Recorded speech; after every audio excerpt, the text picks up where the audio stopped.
I think we're good. Hello and welcome to Kai Chi Alchemy. You can call me Kachi. This is a space of love, y'all. Welcome or welcome back. Um, Last night I was supposed to go live for y'all, and I laid down sometime in the afternoon. And usually I would set an alarm pretty much anytime I laid down in the middle of the day.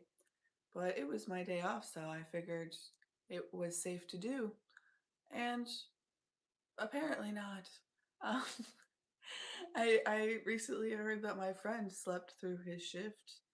Um, and I recently was watching Under the Linden, and she was like, I wanted to do this reading for you. It was coming through, but I just really didn't want to move. I didn't want to get up. So come get cozy with me. And I was like, that's so funny. That's just the vibe right now for everybody I know. Having to extend a little bit of extra grace and compassion for yourself, and nobody wants to get up and out. They all want to stay in their cave, which is interesting. I may have shared this with some of y'all that over the next 3 weeks, as I'm filming this, we are going to have a transit of Venus through the sign of Cancer, which is all about like home and like the mother baby. I think we're going to read from the continuum concept today, mostly because it's what's accessible from where I'm at right now. I think I also have this herbal tarot deck, so we'll see if that gets tied in. And here, get a little official in here. See if that. There we go. Yeah. But I think the theme right now is just meeting ourselves where we're at as we're doing this large amount of emotional processing. You know what? When I do a lot of emotional processing, my head gets really hot.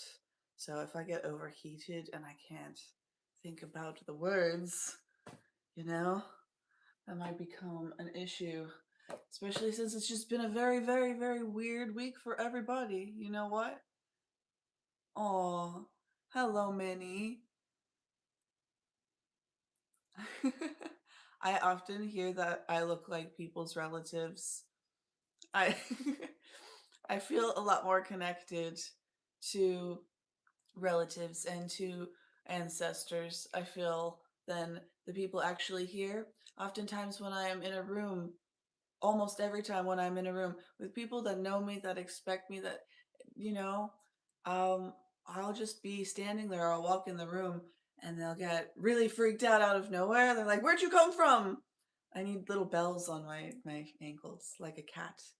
Um, but it's had me theorize. I wonder, would I show up in a photograph? I guess I'm here, so I'm not a ghost, right? Y'all can see me. There's that. Um, so because these chapters are very long, I think I'm going to split it into parts and just go through the series and see how much it takes us. I did go through the introduction in that Libra reading recently, so if you have any Libra placements relevant to you, that may be especially interesting for you, but it's really quite a collectively appropriate, large collective appropriate um, video for everybody to watch, honestly. It came through as strong, important information for Libra placements, but also just on the theme of relationships, which is a common, important topic for all of us. And we all have Libra in our chart, even if we don't have like planets and placements there. And it means something. It influences something. Like what house is it in? That would be an interesting thing for you to look into if you're just now exploring those kinds of topics. So, hello. Ah, oh, I cannot read Russian yet, but hello, you. Thank you for being here. Yeah, thank you for all the comments, the engagement, the likes, the subscribes. I think we're at like 96 subscribers right now, which is a cool, auspicious number. And I couldn't have done it without all of y'all on these lives, and it's been really cool. So thank you for being here, and thank you for the likes. Chapter 1 of the Continuum Concept by Jean Liedloff. Here, I'm going to give you a good shot of that. It's not a card, but it is very Venus in Cancer. Very Venus in Cancer, indeed. And Jean Liedloff called this chapter How My Ideas Were So Radically Changed. So I think we're going to read like the first 3 pages or something, but it's very fine print, so it may take a minute. And be prepared for the vocabulary and such. It was written a while ago, and she's an academic. Just is what it is. This book is meant to propound an idea, not tell a story. But I think there is a purpose to be served in telling a little of my history, something of the preparation of the ground in which the concept took root. It may help explain how my views departed so far from those of the 20th century Americans among whom I grew up. I went to the South American jungles with no theory to prove, no more than normal curiosity about the Indians, and only a vague sense that I might learn something of significance. In Florence, on my first trip to Europe, I was invited to join 2 Italian explorers on a diamond hunting expedition in the region of Venezuela's Caroni River, a tributary of the Orinoco. It was a last minute invitation, and I had 20 minutes to decide, race to my hotel, pack, dash to the station, and jump on the train as it was pulling away from the platform. It was very dramatic, but rather frightening when the action suddenly subsided and I saw our compartment piled with suitcases, reflected in the light through the dusty window, and realized I was on my way to a genuine jungle. There had not been time to take account of my reasons for wanting to go, but my response had been instant and sure. It was not the idea of the diamonds I found irresistible, though. Digging one's fortune out of tropical riverbeds sounded far more attractive than any other work I could think of, but it was the word jungle that held all the magic. Perhaps because of something that happened when I. Are we back? Give me a thumbs up in the chat if we're back. As I might have let you know, that this was kind of a funny live setup experience, and I did have an alarm. So, yeah, I think we're good now. Excellent.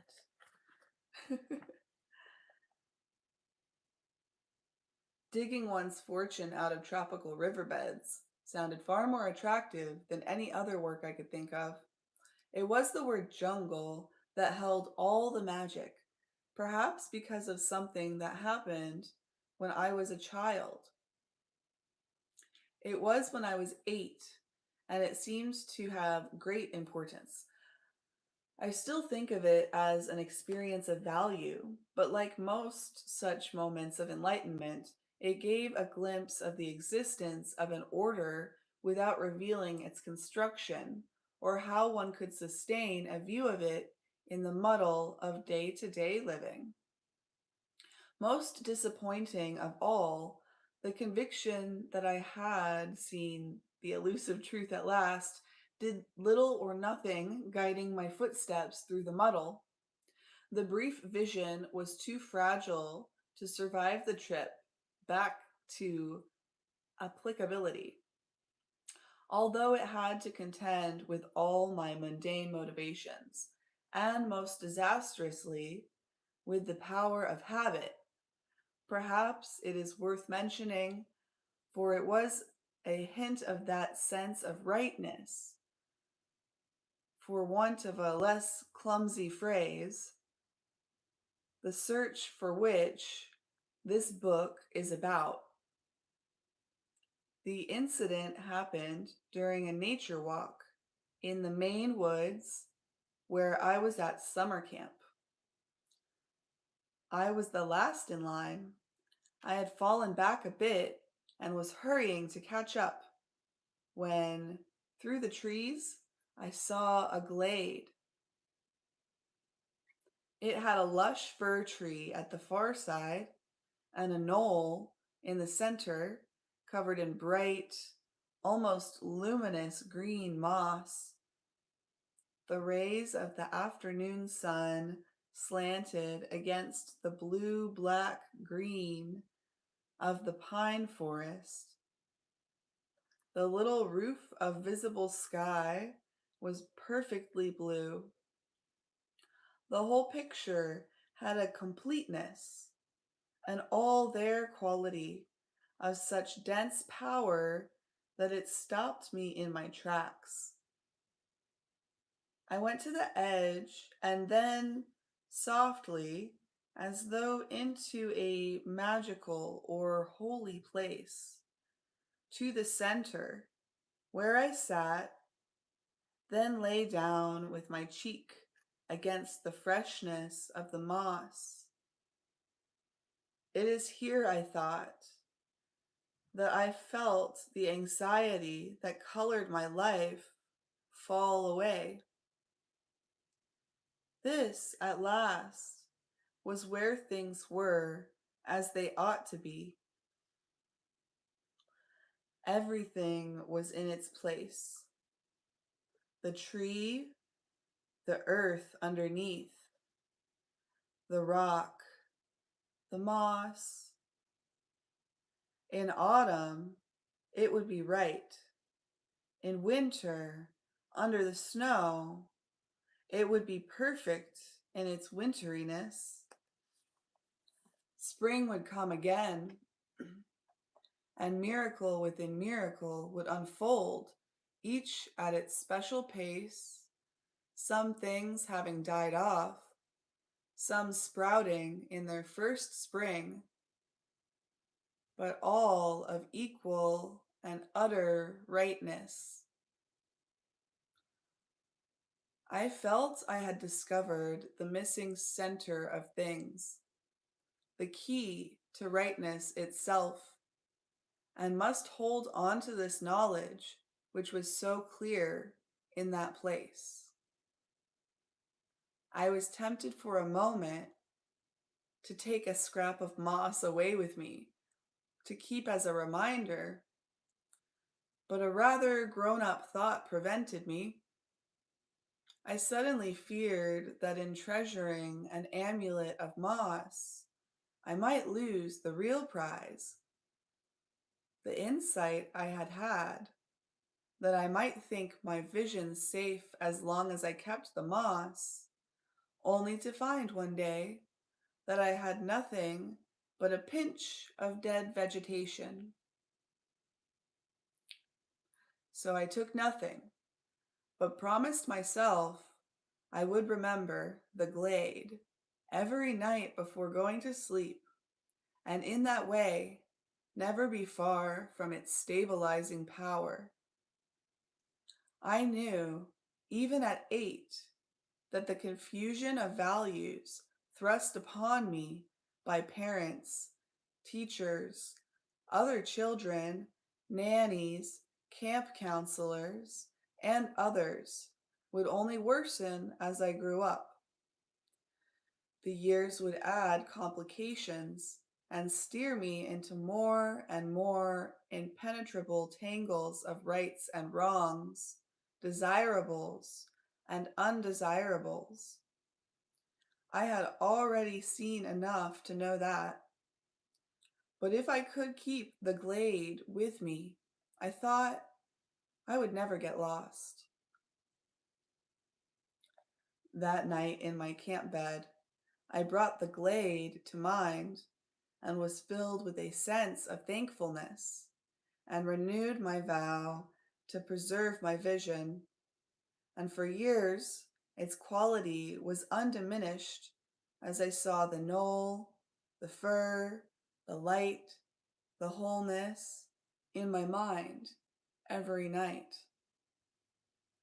But as more years went by, I often found that I had forgotten the glade for days or weeks at a time. I tried to recapture the sense of salvation that had formerly infused it, but my world widened. The simpler sort of good girl, bad girl values of the nursery had gradually been overrun by the often conflicting values of my sector of the culture and of my family, a mixture of Victorian virtues and graces, with a strong bent towards individualism, liberal views, and artistic talents, and above all, high regard for a brilliant and original intellect like my mother's. By the time I was about 15, I realized with a hollow sadness, since I could not remember what I was mourning, that I had lost the meaning of the glade. I recalled perfectly the woodland scene, but I had feared, but as I had feared when I abstained from taking the souvenir bit of moss, its significance had escaped. Instead, my mental picture of the glade had become an empty amulet. I lived with my grandmother, and when she died, I decided to go to Europe, though I had not finished college. My thoughts were not very clear during my grief, but because turning to my mother always ended in me being hurt, I felt I had to make a giant effort to get on my own feet. Nothing I was expected to want seemed worth having. Jobs writing for fashion magazines, a career as a model, or further education, and my cabin on the ship bound for France. I wept for fear I had gambled away everything familiar to me for a hope of something nameless. But I did not want to turn back. I wandered about Paris, sketching and writing poetry.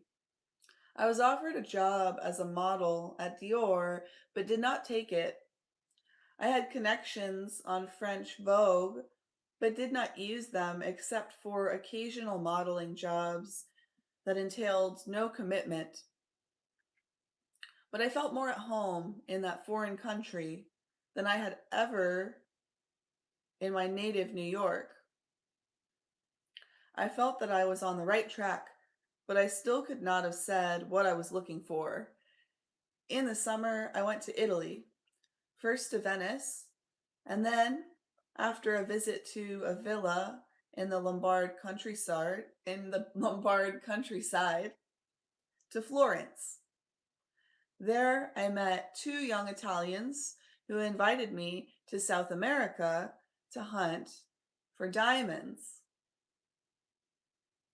Again, as on my departure from America, I was frightened by the boldness of the step I was taking, but never for an instant considered retreat.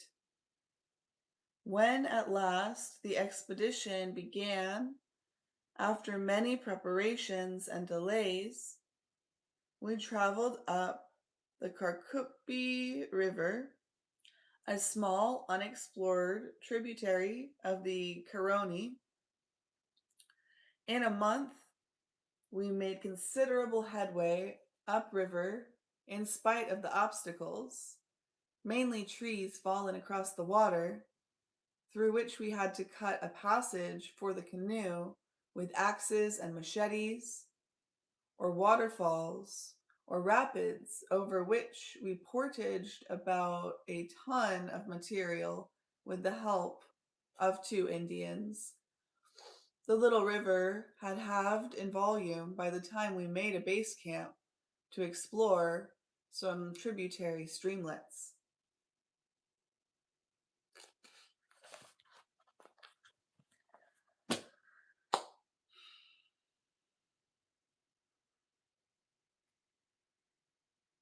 That is such an interesting, like, there's so many pieces of this I wanted to comment on while we were going through it. I am going to be reading is it Acres of Diamonds? Yeah. Um, Probably in its entirety in a video shortly. And I wasn't sure why I was so drawn to do that. And so it's funny, she's talking about going to get diamonds.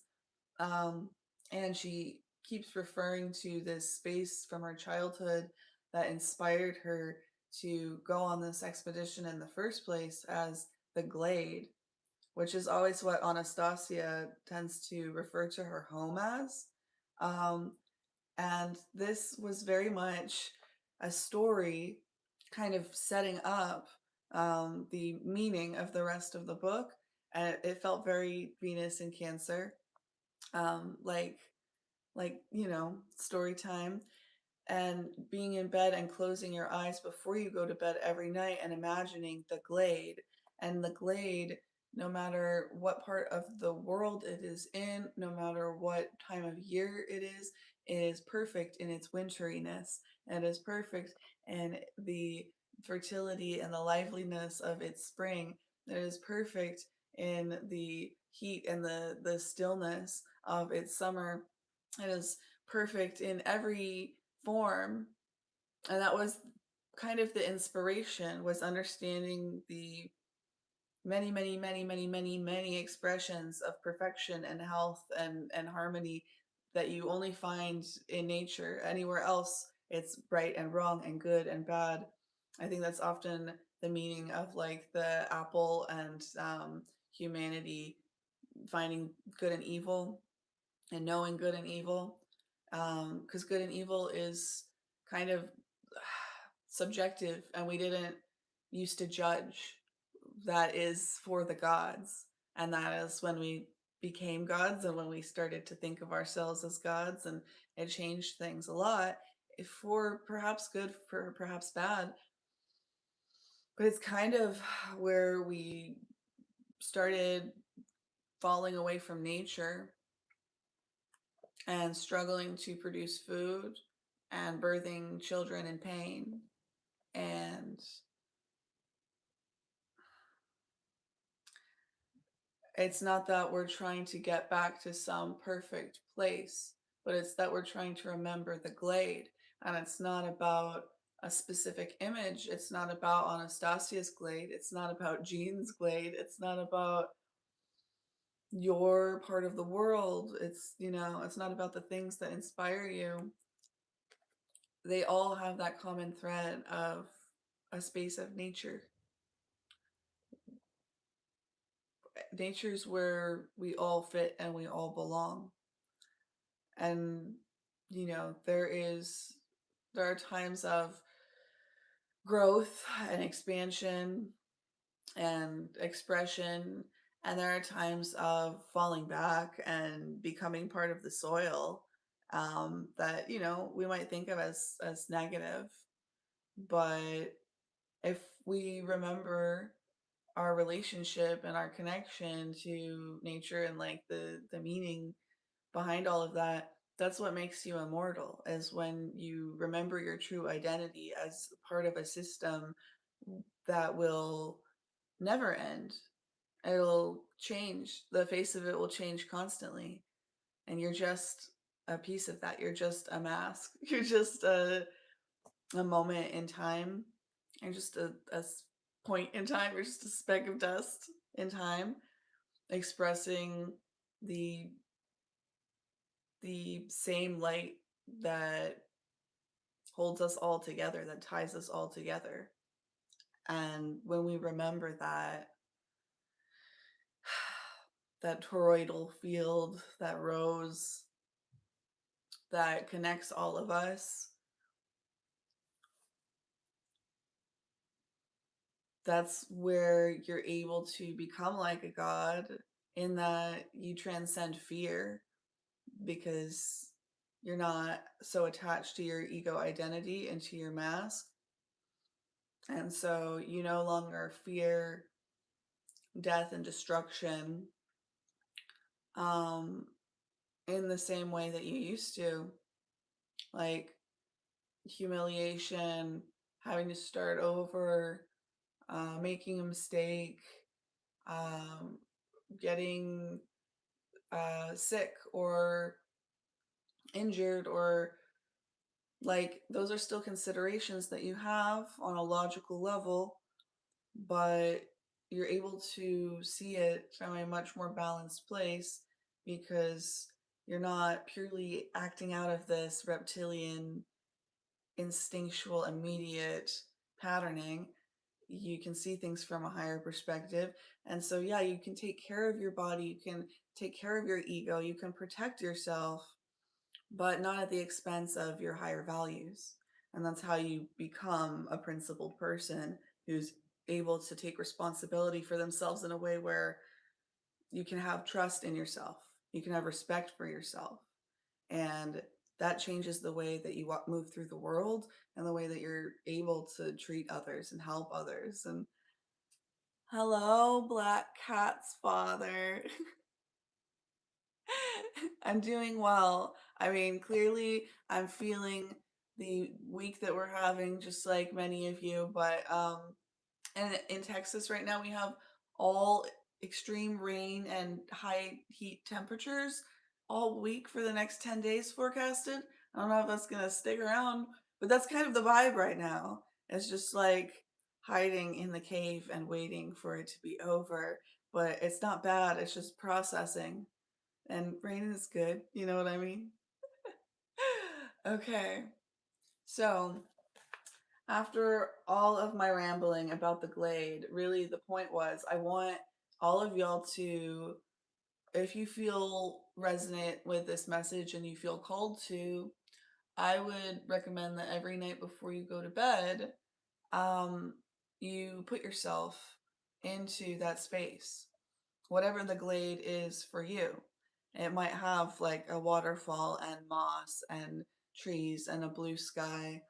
Maybe you feel most at peace like with a little campfire in the snow in the winter. But whatever that looks like for you, have it be in a space in nature where it has that sense of everything is so different, but it's all in its perfect place. That sense of harmony, that sense of nature. And in doing that, you can connect more and more to the feeling and less to the external descriptors that you have of it. And that's really what this time is about, and what this energy is about, is connecting to feelings more than the analytical side of things. So you can read a story. When it's more of a story, it can generate feelings in you. Like if I read you the dictionary, it probably wouldn't have that kind of effect. But when you tell a story, it doesn't just give you those factual descriptor pieces. It generates something in your imagination, and that generates feelings within you, and that's what you're going after in this process of imagining this Glade. So because this woman found this place in the physical when she was a child, she had a very specific physical understanding of it, and she was like, I'm losing it, I'm losing connection to the magic, I'm losing connection to the meaning. I know the place, I know all the details, but I need to find that feeling again. Because you're coming up with this Glade from a space of just purely your own imagination, it's doing the process in reverse, and it's starting from the feeling. So I think in that, instead of over time having the feeling diminish and forgetting it and having to go on an expedition through the wilds of South America and go through all of that drama, um, you can probably have an experience of deepening that feeling. And the more that you're connected to that part of it, that part of the experience, the more that you will be able to draw in your. It doesn't have to be an expedition to South America. It could be literally like you calling into your life a space like this glade, available to you somewhere that you move, or like you buy a piece of property, or you inherit something, or you get lost on a trail and you find this glade and you know how to get there and you use it. You know what I mean? 13.5. Well, you know what? I understand about 13.5% of what everybody is doing and saying everywhere that I go all the time. So I get along very well with people from all over the world, because we kind of have to just fake your way through it a little bit sometimes, and that's cool. Hey, Miles. Oh, yeah. Me too, dude. Anybody's neighbor's been problematic. That's so funny. She was just talking about how, like, the people directly around her were not her favorite influences. And that's kind of what spurred her on to do this crazy, ridiculous, random thing of going to hunt for diamonds in South America. I'm really excited to get into the rest of that book, but as I was saying, I am going to be hopping off here soon, and we will get into it again. So just because we can, and I mentioned it, and everybody seems to be hopping on right at the end. It's all right. I feel like that's kind of the energy too right now. Is something's processing, and you probably feel like it's taking more and longer than you would like. Spirit, do we have any advice for how to move through this process? Well, we have to put the analytical mind on hold and let our feelings metabolize over 21 days of excruciating Piscean energy is what I'm getting. It's like, yeah, like getting lost, but in a good way. You're gonna learn something from it, but you don't know what it's gonna look like. It'll be a surprise. How do we move through this? How do we move through this process of moving through the unknown, of connecting to our emotions? Knight of Wands. This is the poisonous herb in the herbal tarot. What is it called? Aconite? Okay. So the Knight of Wands is a fire card. It's usually kind of like impulsive, kind of like immature almost sometimes in certain contexts. He's sending a message.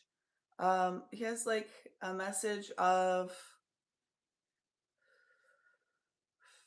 spiritual fire, you know, like of inspiration, of drive.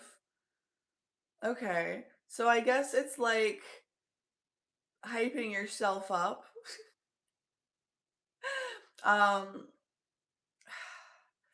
and poison also. It says poisonous herb. Poison is medicine, and medicine is poison. It's all about like the dose, the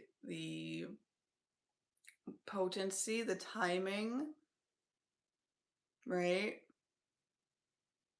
So if you overdo something, then it can become poisonous.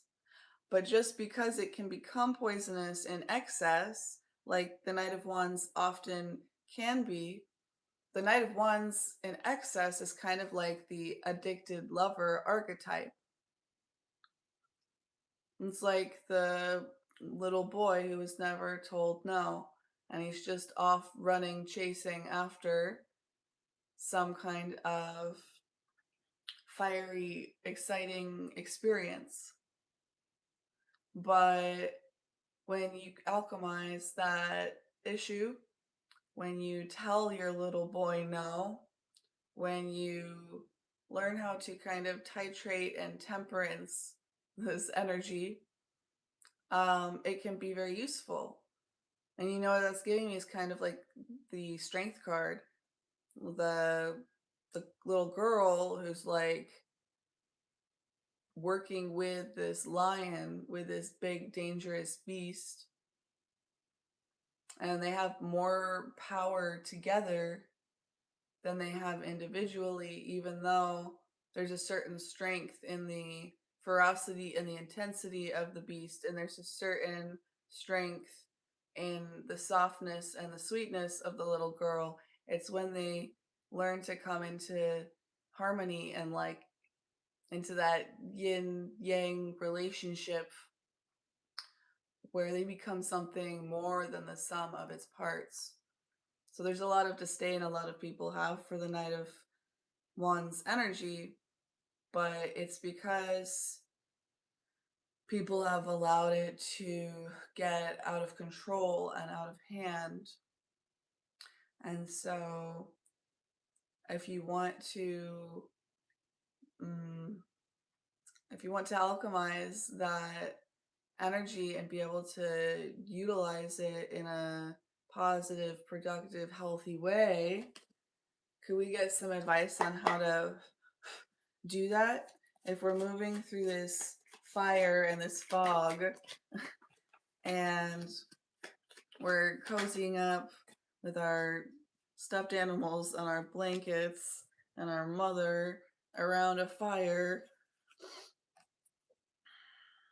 Ooh, that caught in reverse. Okay, so I said, how do we titrate this? How do we figure this out? How do we keep the fire, keep the passion, keep the excitement, keep the inspiration, keep the drive, but in a way where it's not gonna burn down the forest, in a way where it's just like a nice soft glow of the sun on the trees, or a nice soft glow of a campfire on your cold toes, instead of like a wildfire that goes crazy and like a lightning that strikes a tree and turns everything to ash, and then you have to grow an entire forest from the ground up. Like that can be useful, but it's just dramatic, right? How can we use the solar energy that we have inside of us in a way that is co-creative and productive instead of destructive and like burning and scorching everything? Oh yeah. Yeah, your neighbor's been screaming with his video games. I feel like my neighbor will scream sometimes out of nowhere, like, and it reminds me of my sister or my ex, or like something where I have this moment of like kind of a flashback in my body. Like when I spill a glass of water or something, I have this feeling in my body of like this anxious, like I'm in danger, like I have to placate somebody or fix something. And then I'm like, I'm alone. I'm alone. It's okay. I don't have to worry about that. And I feel such this like sense of extra relief and elation when I'm like cleaning up this water or whatever. Because I don't care that I knocked over a glass. I don't care that they're yelling at their video games or whatever. I don't care. That's okay. They're gonna figure it out, and I'm gonna figure it out, and everybody's safe, and everything's okay. And then it makes me remember I created this space for myself. But I didn't do it alone. I had help. There's nobody in this Three of Pentacles card besides this guy, and the Three of Pentacles is a card of teamwork. And clearly, usually there's teamwork involved in planting an entire farm of like this looks like. Um, but I only see one person here, which is kind of interesting. As I was just saying that I am appreciating being alone. Oh, I am alone because other people helped me to set myself up and be in the position that I am right now because I was willing to ask them for help and I was willing to ask them, set boundaries with them also. Say, I need your help. I need to receive this. Can you give me this? And can you give me this under these conditions? And you give me this without me overextending myself and giving you more than I'm receiving from you? And can you give me space when I need space? And it wasn't until I learned and found a way to do that and to ask those things that I received it. I never would have been able to find a way to receive it. And so I wouldn't have allowed myself to even imagine what I wanted and needed because of the hopelessness around being able to receive what I needed. So I didn't imagine it. I didn't put myself in that glade as often as I should have because it was too painful to know that I wasn't willing to set the boundaries that I needed to and to ask for the things that I needed to ask for. And so I just disassociated from it. And so the process of reassociating with your dreams and with the feelings that you want to generate in your future, it may be painful and challenging to acknowledge how far that is from where you are. And it may be confronting. It may cause you to want to disassociate from what is emerging for you. And that's a choice you get to make. You can plug yourself back in if you want. I love the internet. I used to be so anti the internet, and I'm an Aquarius rising, so it's probably really dumb to do. But I was just like, I want to be in the nature. Let's be in the nature with the nature people. But Three of Pentacles, I had to go out and find community. I had to work with people. I'd work with people on their terms a little bit. Also setting boundaries, finding ways to make that work. But like, I couldn't just sit here and complain in my room. Why doesn't like 5 acres of the forest just fall in my lap and I have everything that I need to do everything I want by myself? And because that's not what we're here for right now. We need to be healing through community and through relationship and through this connection and this feminine energy that is rising up right now. But we're co creating it and we're deciding what that timeline looks like and how fast it is and how beautiful it is. And like we get to pour into that. So every night, if you can, if you feel called, sit with your glade, whatever it looks like for you. Connect to that feeling, connect to that feeling that helps you get really clear on what you need, on what you want, on how far away that is from where you are. And hold yourself through those feelings because whatever comes up for you, any fear and jealousy and anger that you don't have those things, you need to feel those. You need to be triggered into that. So create that space where it's safe for you to do that, where you are at your campfire, where you are in your bed, where you are alone if you need to be, where you're secure, where you're safe from influences that would hold you back from that expression, you know? And we got 5 of Wands in reverse. This is how you have that conflict, have those people, yelling at their video games across the wall from you, reminding you of all of the violent and unproductive communication that is going on out there in the world around you, even close by you.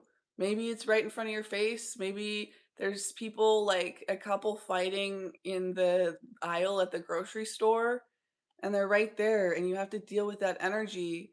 But the way that you process it is going to be different if you have this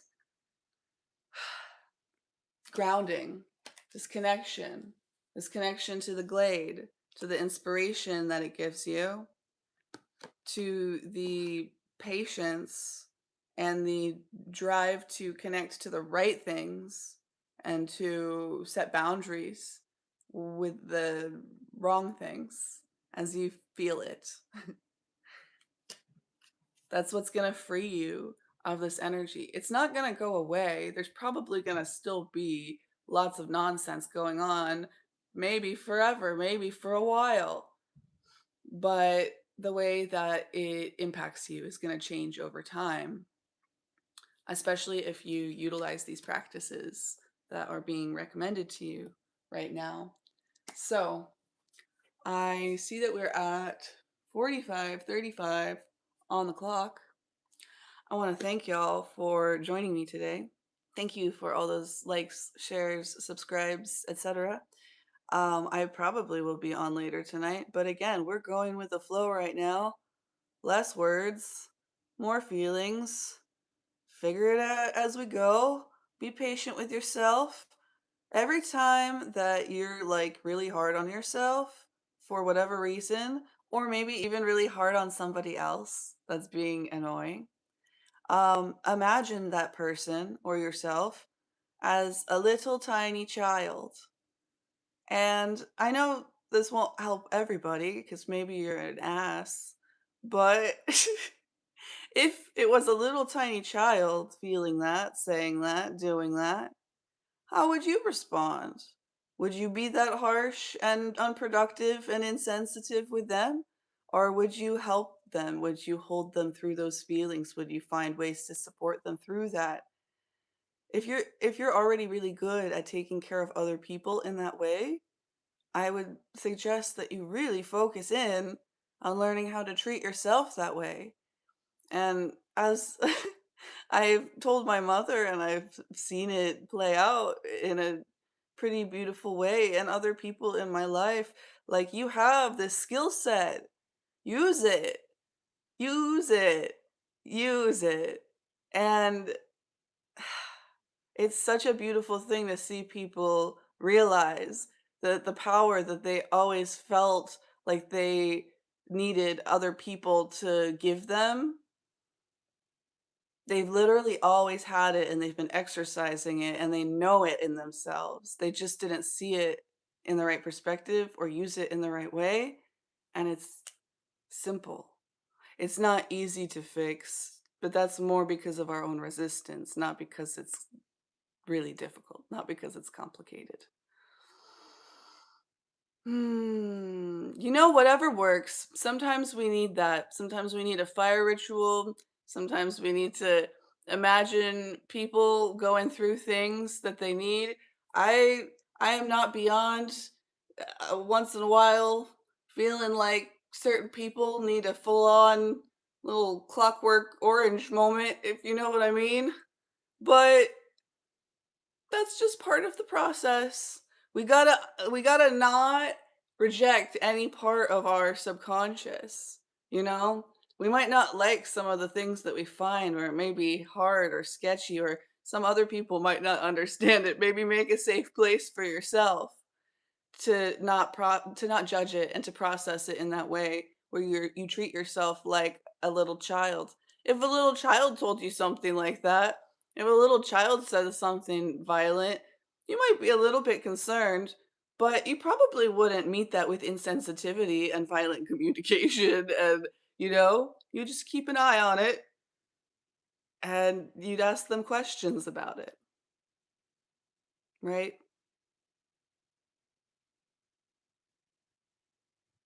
Man, once in a while, I wish I understood every language and every set of slang. I can't wait to go across the ocean. I've only ever technically been to Guatemala and Mexico, and yeah, never really left the continental US besides that. Hugs to all of y'all, and love, and light, and peace, and personal responsibility. I will see you next time. And if I ever make it to the UK, I will be headed straight to you first, Miles. Yep. Oh, cool. Gosh, I need to go. I need to go. 49:49 on the clock. Love y'all. See you later. Boop.